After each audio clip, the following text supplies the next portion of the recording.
Hello بچوں، السلام علیکم ورحمۃ اللہ وبرکاتہ۔ آج ہم پڑھائیں گے سبق نمبر 33۔ اس سے پہلے 32 پڑھا چکے ہیں ہم۔ آج ہم پڑھائیں گے 33۔ سبق ہے تجارت۔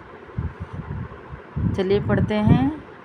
بسم اللہ الرحمن الرحیم۔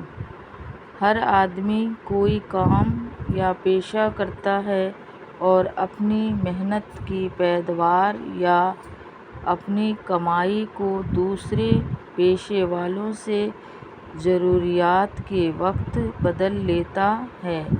اس مبادلہ کی ضرورت نے انسان کو تجارت کا پیشہ سکھایا۔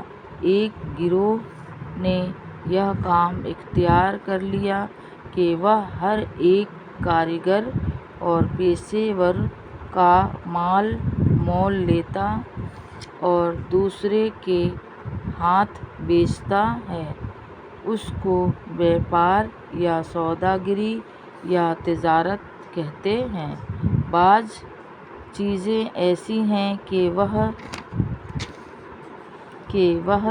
ایک شہر یا ملک میں پیدا ہوتی اور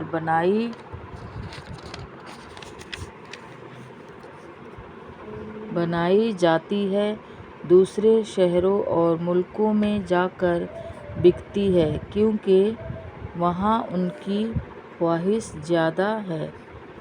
اگر کاریگر یا پیشے ور اپنا اپنا مال لے کر خود ہی فروخت کرتے پھرا کرتے تو ان کا بڑا حرج ہوتا۔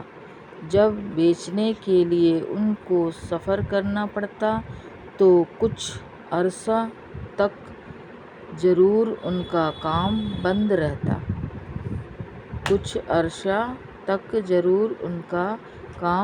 رہتا۔ سوداگر یا تاجر پیشے وروں سے خریدتا اور گاہکوں کے ساتھ بیچ ڈالتا ہے۔ ایک جگہ کا مال دوسری جگہ لے جاتا ہے۔ جہاں زیادہ خواہش ہے وہاں بیچتا ہے۔ پیشے وروں اور خریداروں کا وقت بچاتا ہے۔ اس کے عوض میں خود بھی نفع اٹھاتا ہے۔ سوداگری نہایت ضروری اور عمدہ پیشے ہے۔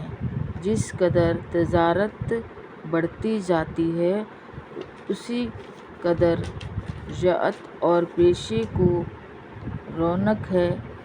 آدمیوں کو محنت کرنے کا زیادہ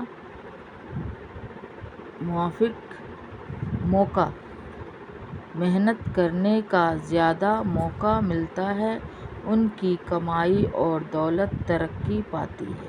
اب ہم معنی پڑھیں گے بچوں۔ سبق نمبر 33۔ تجارت کا معنی ہے مبادلہ، باہم تبادلہ، خواہش، آرزو، تمنا،